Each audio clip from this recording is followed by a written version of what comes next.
Before we get on with the show, remember, you can listen to us literally anywhere. Podbean, iTunes, Spotify. You can find us on Twitter. We have our own Twitter account, MIA in the Hunt. Not missing in the hunt, Miami in the hunt. Now let's get on with the show and get ready for some football.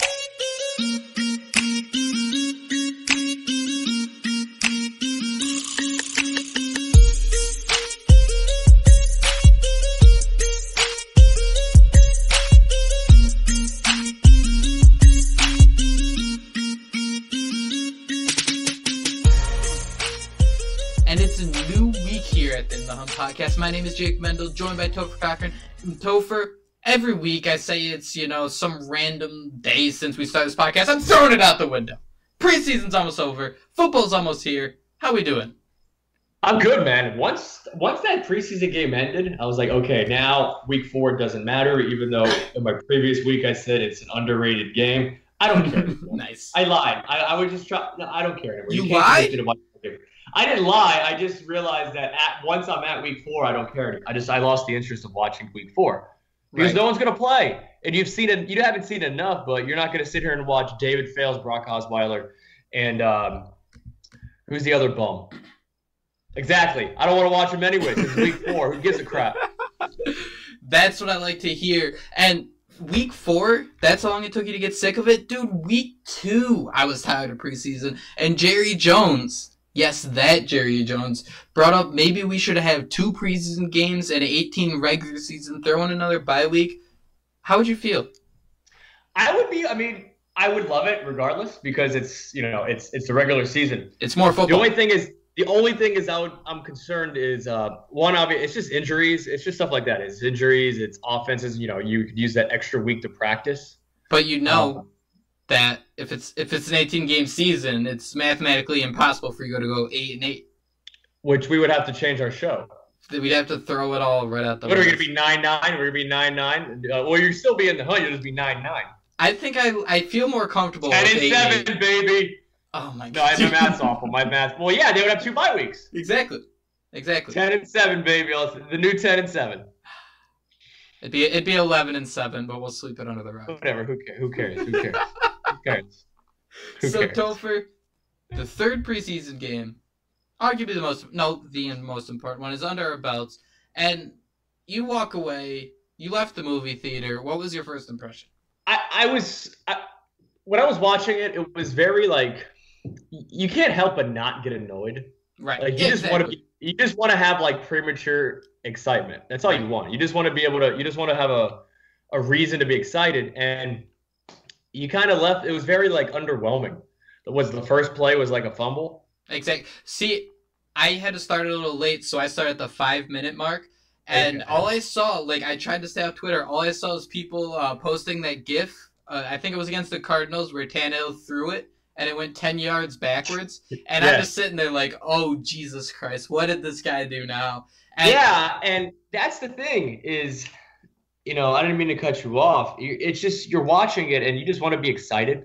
That's all you want. 100%. You want hope. You want at least hope, a ray of hope. And when I saw the tweets about the game on how they're booing. They're booing the Dolphins in preseason. I was like, oh my God, what world are we living in right now? I mean, are you really that surprised though? That's why everyone bashed me for, fans wanting excited preseason games, but they weren't like that. Finally our demands were met when we have, Danny Amendola finally breaking through a tackle. Didn't we talk about this last week, that this is the only way the Dolphins, offense is going to be somewhat good? You need guys to break tackles and find the end zone. It doesn't matter if you're opening up the playbook or anything like that. Amendola ran an out route. Was that so hard? He ran an out route, broke it wasn't even that. It was Gesicki caught a pass on 3rd and 1. And he was wide open. It was fantastic. Is that opening? It was massive. Yeah, it's not like I said, it's not so much about opening plays. It's just, all right, let's give us you know what? We got some tools. I don't expect you to use all those tools in preseason. Just let's give us a teaser trailer. And I don't know if we got it, but actually no, I think we did. I think we got enough information to tell you that could tell us this offense can be good, but it could also be terrible at the same time because they're just so undisciplined. and they can't make mistakes. When they don't make mistakes, they can drive down the field in like 6 plays. But when they make these mistakes, they're the worst offense in the league. Exactly. And, everyone's going to come out and say, yeah, Tannehill played a good game. And we could sit here, argue, and, like, bring up every stat we want. And I'm not here to do that because it's fine. Tannehill is our quarterback, sure. But the fumbles have to be concerning. He had a batted ball this preseason. These are the type of things where, they have to be perfect. Everyone can, throw out, yeah, he completed 11 of 16 for 152 yards. By the way, that's only a 7.2 average. And if we're, like, hyped up about a 7.2 average, we have bigger issues. But that's not the issue. He had those 2 fumbles where now, you can argue that in the past, yeah, he didn't have a run game. They'd always start with a 2nd and 12, 2nd and 13, just because Lamar Miller or Daniel Thomas would be stuffed in the backfield. But then what's the excuse when it's his fault, when it's like a fumble? And it just, it's a momentum-killing thing where this shouldn't be happening, especially in the regular season. Yeah, that was the thing is you shouldn't have those mistakes. Like, they're just fumbles. But exactly. It can't happen to the Dolphins because they're just not good enough to overcome those. And so they scored on that one play, and then so they scored with, I think, 9 minutes left in the second half. I mean, in the first half. And you were like, I saw it. I was like, oh, they might be able to score again. Like, it's against the Ravens, Robert Griffin's quarterback. No, he drove right down the field. Oh, God. We called this on the show, too. Did we not talk about you? I think you said Robert Griffin. I said Lamar. We just thought these guys would torch the Dolphins defense. It was a real good opportunity for, like, a Jerome Baker to be like, hey, I can run too. But we didn't really see it too much. I don't know how much Jerome Baker played, especially, late in the first half, going into the second half. But, man, those 2 quarterbacks just made the Dolphins look like a high school team out there, just slower than everyone. Yeah, and can we talk about Kiko? Like, he was concussed? Dude, my favorite thing is just Kiko. He is, if you have him on your team long enough, he's just going to do stuff. And that doesn't necessarily mean something bad or, something we laugh at like stuff. this, It's just stuff. It's just stuff. He might smoke Colin Kaepernick at the 1-yard line. He might get a pick 6 against Phillip Rivers. He might knock out Joe Flacco. He might just run headfirst into Joe Flacco. He might run to the Ravens sideline. Maybe he was going to apologize. But that's the type of thing. He's going to do something where you're like, you're not going to forget Kiko Alonso's on your team. Something's going to be happening. No. And I saw, when he ran to the sidelines and he ran back, the camera showed Gase. I don't know if it depends what broadcast you have, but the local broadcast had Gase on camera. And you could just see that he's like fed up with it. Yeah. Because it's another one of those dumb penalties the defense can't have. Like, exactly. It's we joke about it, but it's just stuff like that is like, it's just obnoxious and frustrating. Right. And you hope that they could do it. Like, you would think they could beat Tennessee week 1, but like, I don't know, because they make so many dumb mistakes at the wrong time that I don't know, like, are they going to all of a sudden, grab Mariota's face mask or just like touch his face mask when they're trying to sack him? I got a spin zone, and we could just say that the Titans can't complete a 3rd down or convert a 3rd down if the Dolphins already do it for them. Spin zone. But that's the thing, because it's not like they're holding Antonio Brown, preventing him for a touchdown. It's not like they have this huge defensive end ready to bull rush through him for a sack, so you gotta tackle him. You gotta get called for a false start because you're antsy. It's just every, like, I don't want to say a normal play because anything can happen, but it's just like stuff you're supposed to be doing every single play. When it's like a 3rd and 6 and you turn it, you lose that momentum because Kiko's just, chilling on the other sideline. Like, that's just so aggravating when you have a team that, is ranked 32nd on ESPN, which, sure, I don't get why everyone's mad at that. This team has shown nothing. This is how you show things. All we're showing them is Tannehill fumbled twice. We kicked 4 field goals in a half. Oh, yeah, Kiko Alonso, our middle linebacker, he's running to the wrong sideline. So when people get so frustrated at ESPN for ranking us low, and so frustrated at fans like us who are just, a little concerned, like, hey, we have the same issues. Dude, you should be on the right sideline. Like, it's not like you just got off this huge roller coaster where your head's spinning in 45 different directions and you don't know which way's your left and right. It's the sideline. So either he was concussed and is trying to super play it off and did a horrible job, or this team just too many mental lapses. Yeah, and that's the thing that's kind of taken place with the Dolphins with Adam Gase is, I tweeted out, like I said, they're top five in penalties. Like both, like ever since Gase has been there, and you have Sperano. We had Sperano a couple years ago. They weren't penalized as much. So it's just annoying because you could see what you could see what the offense could do. Right. Like it's not bad, right? Like it's exciting. It's quick. It's there's no bad passes or it's mistakes. You have a budding superstar in Kenyan Drake. You have Jaceki, who's like pretty, you could tell like you could be excited for. Albert, like they have these guys where you could be legit excited for, and a superstar, but you don't know what you're going to get out of it because you don't know when they're going to shoot themselves in the foot. Yeah, and we saw it. That one drive, man. No. That one with Drake, that one drive where it was like a swing pass. Mm-hmm. A wheel route, and he caught it. Like that's like what you envisioned with Drake is stuff like that because Jai couldn't do that. Oh God, he couldn't at all, and that's what makes Drake so dynamic. Is when you I guess with Ajayi, and Ajayi was lightning in a bottle. He was great for us. He was fun to watch. He was fun. He was a lot of fun. Running over three people. Who wouldn't like that? But there were issues with his game. There was an issue with his personality, and.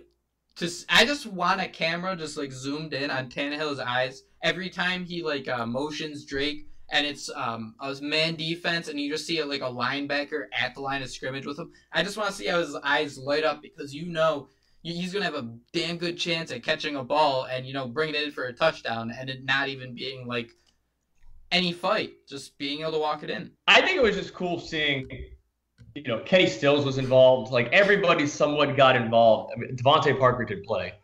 Frank Gore, when he got tackled in the first play behind the line of scrimmage, I was not shocked. I was like, that's a Frank Gore play. I don't know if this has happened to you. I mean, yet. Well, I've gotten a couple, but generally speaking, I cannot get a positive run with Frank Gore and Madden. It's always a loss of 2. Instant, right? Like instant, unless it's like a draw. Yeah, like when his run when he was on the field, he just got tackled behind line of scrimmage. I was like, oh, are we gonna? That might be what we get from now on. I don't know. The reports are completely different than the games and all that. But who knows? But I'm prepared for the worst. Oh, exactly, and that's what I don't want, and that's why I was concerned last week. Nothing is going to take the air to my sail faster than, the Dolphins starting 0-3 again. Because last year was just so 0-4 bad. because they play New England. Yep, exactly. And, we'll be like, this is our turnaround. They don't have Julian Edelman. Against the Dolphins 2 years ago with Jacoby Brissett and Garoppolo. So, yeah. Nothing would surprise me more. Also, did you see that, I think it was a meme, one of the NFL accounts posted, and it was Tom Brady's stats in, the middle of the second quarter. He was 11-11 for 200 yards and 4 touchdowns. And that's what you see, when you're on Twitter and you press on a picture that you can open up and see the entire picture. Yeah. So I did that on this picture. I'm like, wow, Brady's stats are really good. And he's sitting there next to Randy Moss. So you open up the picture and it just shows the score. New England 28, Miami nothing. And I'm just like, shit, that's my team. It's just, that's the stuff we block out, and I don't know. I don't know why I'm even on this tangent. I don't know why. You triggered me. I guess that's probably. Well, the thing is, this is basically because it's preseason's basically over with. Yep. Now you have 2 weeks left, and you got to kind of deal with it. I mean, the good things happened this week is Jerome Baker's a starter. Tannehill, you could see that he I think this was his best game. But it was such a weird best game, if that makes any sense, because when you see what were his stats, basically 11 for 16, yep, 100 15 yards or something like that and a touchdown. Spot You're on. oh yeah, that's good. I'll take that in the first half, And then next thing you know, but it's the process on how to get there is what's aggravating, right? And because they just make these stupid mistakes. It's the stupid mistakes, and what I notice about Amendola, where I don't really see it as often with the Dolphins, is that just awareness of markers, end zone. Because Kenny Stills was tackled after it was never on a third down, which I guess changes things, but he fell short of the first down markers twice, and I mean just short. where I'm sitting there like, dude, you couldn't like stretch out a little bit when we have like Amendola, you know, cutting back, running backwards just so he could spin around a defender and get the first down, breaking out of tackles. It's those little things where I'm like, all right, where's the detail? Where's the sign that you care, I guess. And I'm not saying, you know, a Stills doesn't or anything. I'm just saying like you're right there. We're so close. You need to get that first down if you want this team to be, you know, good in the 2018 season.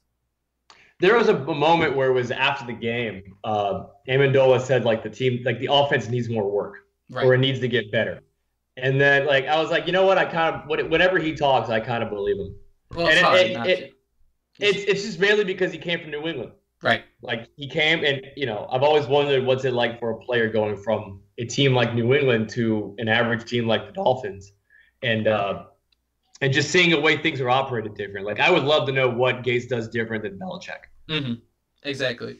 And I'm sure it's not too different because we can't discount, you know, all these players, they're the best in the world. So when we say someone's bad or, you know, sucks or whatever, it's relative because these athletes would dominate anyone, you know, in a pickup game. I guess that doesn't really go as well as it does for basketball, but that's not the point. And the coaches are the same way. We could argue, you know, about Joe Philbin, how he was clueless, and Mike Sherman with his go-go's. And, you know, we could try to compare Gase and Belichick, but these guys are all really smart, really talented. So you make a good point where it's probably something so minor and so detailed where people don't like playing for Belichick, as we're starting to hear, just because, hey, you need to make sure. It's too much. It's too much. Exactly. 1.5 yards away from first down, you get that first down and you become. And I don't know if players would really enjoy that, but that might be what you have to do to, you know, jump from a in the hunt team to, I don't know, winning 5 Super Bowls. Probably. I mean, it's kind of like, yeah, those little weird details that no one talks about. Exactly. I don't know.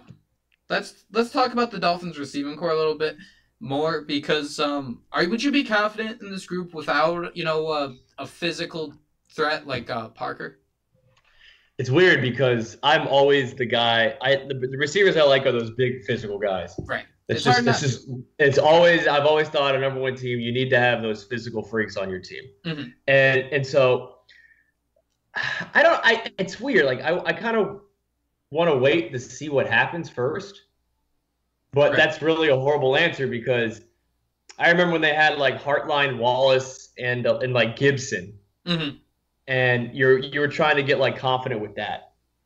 Okay, so yeah, that's a good point. I think like that's really more what it was. I mean, obviously you like this more unit more, but like you know their skill set. But yeah, I don't know. I don't. What do you see them becoming? Because I always go through the teams who like have, you know, their wide receiver cores, and I'm like, all right, I like that number one. Like when it was Green Bay, I liked Jordy Nelson. Right. He wasn't sexy, but you know what he did? He scored touchdowns and he made plays. And you could argue Devontae Adams is that now. He has like 10 touchdowns in the last 3 seasons each. Like, do I think they're better than the Cowboys? Yes. Yep.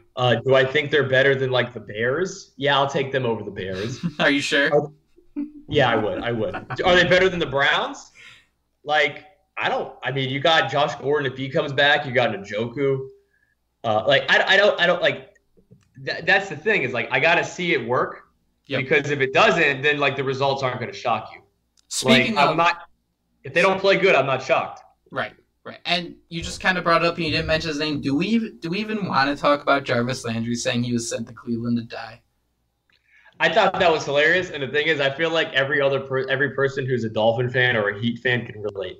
Like when I heard that, I was like, oh God, he's on Twitter a lot. Adam Gase is on Twitter. Oh yeah, if you're making jokes, I think it stemmed from, I don't know if you guys read it. I think it was an ESPN article where it was he compared himself to LeBron as well. And he compared himself to LeBron. Oh, it's amazing. But they compared it, you know, when Jamie Collins was sent to Cleveland by the Patriots. So Adam Gase would always, you know, joke, you know, we'll send you to Cleveland. You don't if you don't play, you know, our type of football. And I just laugh at the fact that he's still sitting here talking. And then he signed the long-term contract. Why are you saying you were sent there to die and then be like, all right, cool, I'll just write my will on this 5-year contract I got here? Yeah. It was, I mean, he's become a character in the offseason, mainly just because of everything, like whether it's the Hard Knocks or the comments he's been saying about the Dolphins. We might miss him. I mean, do you think we'll actually miss him? I don't think so, because I think, the Amendola has the moves Landry did, and I think Wilson kind of has that big play potential that Landry did, because Landry's big plays were never easy. He had to truck through like 8 or 9 people. Yeah, they were they were times. grind plays. They were grind out. You had to grind it out. Whether it was, like you said, trucking someone. Exactly, and I think they did a bunch of sports sciences when they faced, I think it was Houston. It might have been the Chargers the year before, but how many yards he ran for his, I think, 70-yard touchdown, and it happened being close to like 140. And you're just like, oh my God, like that's so like, it's not impossible because he did it, but I'm not going to, put my hands in that fate, 10 out of 10 times, where you have a Wilson who can, be a little more explosive. I kind of like the wide receiver group. I think it would have been cool to have a Parker, because there was one play where Tannehill kind of stared down Amendola, threw it right at him, but it's kind of hard, and, all we see is Amendola flail on the sideline, and the ball isn't cut. He's a small guy. That's not going to happen. So it'd be cool to have Parker there. But maybe that's Mike Gesicki territory. Could be. Yeah. There was also a point, it's when Jakeem Grant got injured. And when the way he got hurt, I was like, yeah, that's why you don't have 5 receivers on your team. Right.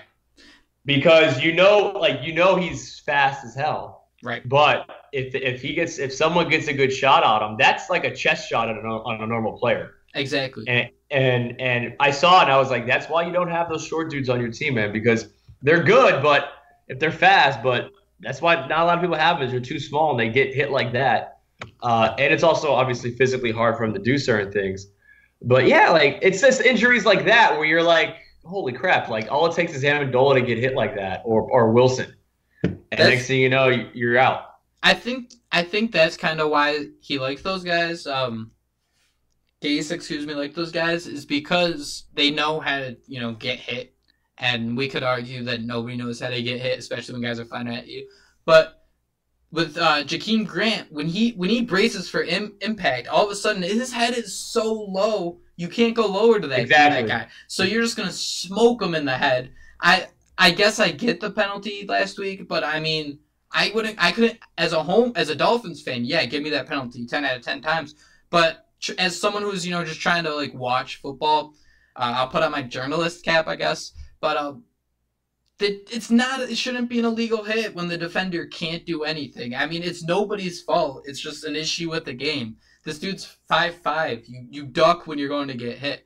But Topher, speaking of just, football situations, I guess, do you want to talk about Gesicki needing to fight through cornerbacks a little more?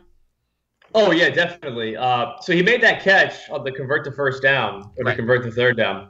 But yeah, there was a route where it looked like he wasn't used to doing that. Right. And that could just be because he's never had to fight like that in preseason in football. Doing it in the preseason, Yeah, like you would hope that, like he'll probably do it. I mean, they took their shots at it. Right. But he looked like he was rusty, or like he wasn't used to doing that, and it came off soft. Right. Yeah, I don't know if that we'll find out now if he's that guy who doesn't like to fight. I don't think he is, at least by every indication we've seen. He's not that guy, mainly because he's never had to, right? Like he just jumps over everybody.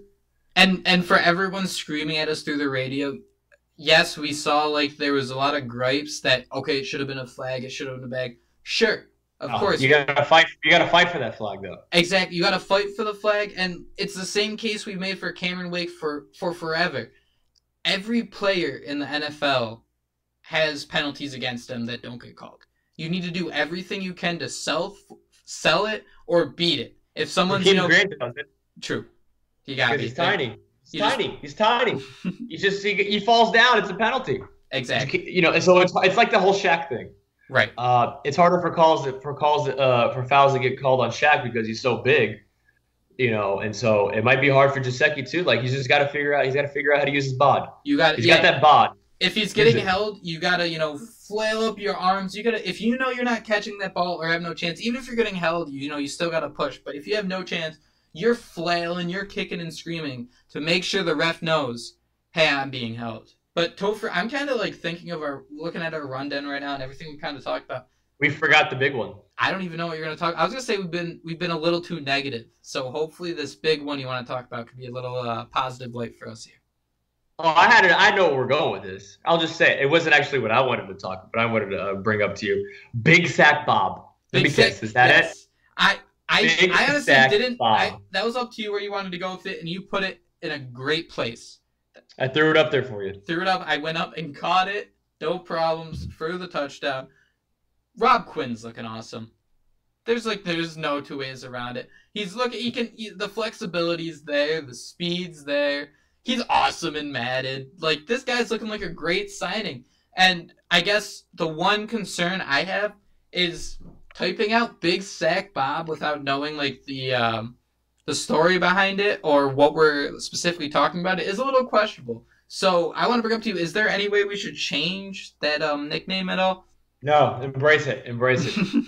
BSB, Big Sack Bob, hashtag BSB. Maybe short it up. Ooh, he made you forget about Charles Harris though. I'm not gonna lie. And Charles Harris, he had a couple good pressures. You didn't? No, you forgot. Like, exactly. I forget he's on the team because he's not starting, and it's a first-round pick, and you would want that first-round pick to start. But this is the rare instance where it looks like, you know what, your first-round pick shouldn't even touch the field, and he might just be a rotation guy. Because why? When you have Big Sack Bob doing that. It would be nice, even like if Harris could get a couple sacks against, the second stringers or something. Because I know he got close a couple times, a couple of pressures. But I don't think any of us want like an Olivier Vernon 2.0, where, yes, I know their playing styles are so different, but just in the sense of they're pressure guys. You got to pay for the pressures. Yeah, you got to pay for them. So, he's made life a lot easier. I mean, imagine if they didn't have Big Sack Bob and it was just Charles Harris. Like, how would you feel about the defensive line then? Sink or swim. Just gotta sink or swim. Okay, let's do this real quick. Give me 3 players you're happy with how they played. Let's see, all 3 of Kenyan Drake's runs. Every single one of them. Are we talking preseason or week 3 or just the entire Just preseason? week 3. Drake's run, Drake's catch, and I would say Danny Amendola's touchdown. You're going with plays? I wanted players. I thought you were a teacher. You're supposed to be good at following. I wasn't even listening. Nice. Players. Obviously, Minka's the one that you're excited about. Yep. Drake is another one, and Robert Quinn. Okay, I like your group. I was gonna go Minka, especially if you didn't, because we haven't talked about him too much this show, which we should have. We definitely should have, because he's looked good. He's fast. He might be have the most instinct on the football field. But I want to go with my 3. I want to go with Vincent Taylor. Give me a good big ugly any day of the week. He's been a lot of fun to watch, and we talked about this last week. The defensive line might not be like great, but it never was. So get that thought out of your head. Just blow it over. I want to go Amendola too, just because. And we finally got to see him, right? We finally got to see him. Yep. Make him Amendola play. Unleashed. And Kenny Stills Amendola actually. Unleashed. Jesus Christ. Yo, like, could you think of any better like white slot receiver than Unleash the DOLLLLLA? I'm so ready to unleash the DOLLLLLA. That's incredible. Who'd I go with from? I think Kenny Stills has been playing well. More important than anything, we know he can catch the deep ball. He's the only one who has caught bombs consistently from Tannehill. I think only 2 of his touchdowns before last season, while he was on the Dolphins, were from within 20 yards. But he's doing a great job of creating separation. He's open. I just wish he could get the first down, because that was kind of bothering me. Who on offense? I mean, who on defense are you Actually, who are you annoyed about in general? What players? Annoyed by players? Yeah, what players have annoyed you this preseason? Give me like anybody on the offensive line, just because I haven't seen anyone run over anyone. They've been okay. I want a big line. More players I'm annoyed with. Oh, sorry. Because we've done a lot of annoyed. TJ McDonald has looked great too. Let's not ignore that. I guess Kiko. After that, it's hard to not be annoyed at Kiko. I think we just know what the team is, and we know how fast. Like they look fast. They do look freakishly fast. and you could see how they could be good. They could go from like average to amazing because of their speed. Yep. All they got to do is just capitalize with that speed by just tackling. Exactly, 100%. And I guess tackling is the hardest thing in football. But could have fooled me. Yeah, all you got to do is just dive after the guy like it's in Madden. That's what I do. Topher, do you wanna give a hint on who we're having on the show later this week? I'd like to. Go ahead. Be my guest. That was it. I'd like to. Oh, wow, that was good. No, actually, we'll be having a Dolphin friend, a friend of the Dolphins. Worked on the pregame show, Greg Likens. I'm excited for it. I'm liking this idea. You're liking it. I'm liking it. I'm pumped up for it because he's been around the team. He's one of the guys that he's basically continues our theme of guests that they just basically that's all he watches, kind of watch the Dolphins the entire time. Exactly, and he's definitely a lot smarter than either of us, so you guys will actually have something fun to listen to for once. But yes, Topher, and it'll be later in the week. Exactly. Topher, where can you find this podcast? You can actually find it on iTunes if you just type in the hunt on iTunes, or you can go on Podbean. Just make sure you follow us on our own Twitter account and follow us and like us and subscribe to us on iTunes as well. Because as the season gets on, we'll probably start coming out with more episodes. Probably on Monday after the games. After the games, we'll have some. We'll do like a Monday morning quarterback episode. We could definitely do that, something like that. While the takes are fresh.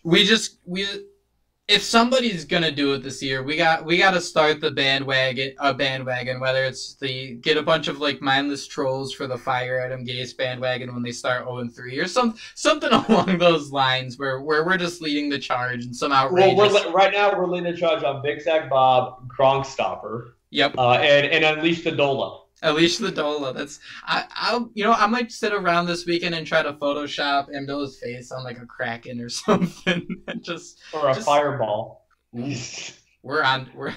I'll just have Pitbull throwing the fireball. It'll be great. Yes. It'll be Miami 101. But Topher, it was a lot of fun talking to you. I'm sorry we were a little negative this show. I want to be excited. We're not. We're not.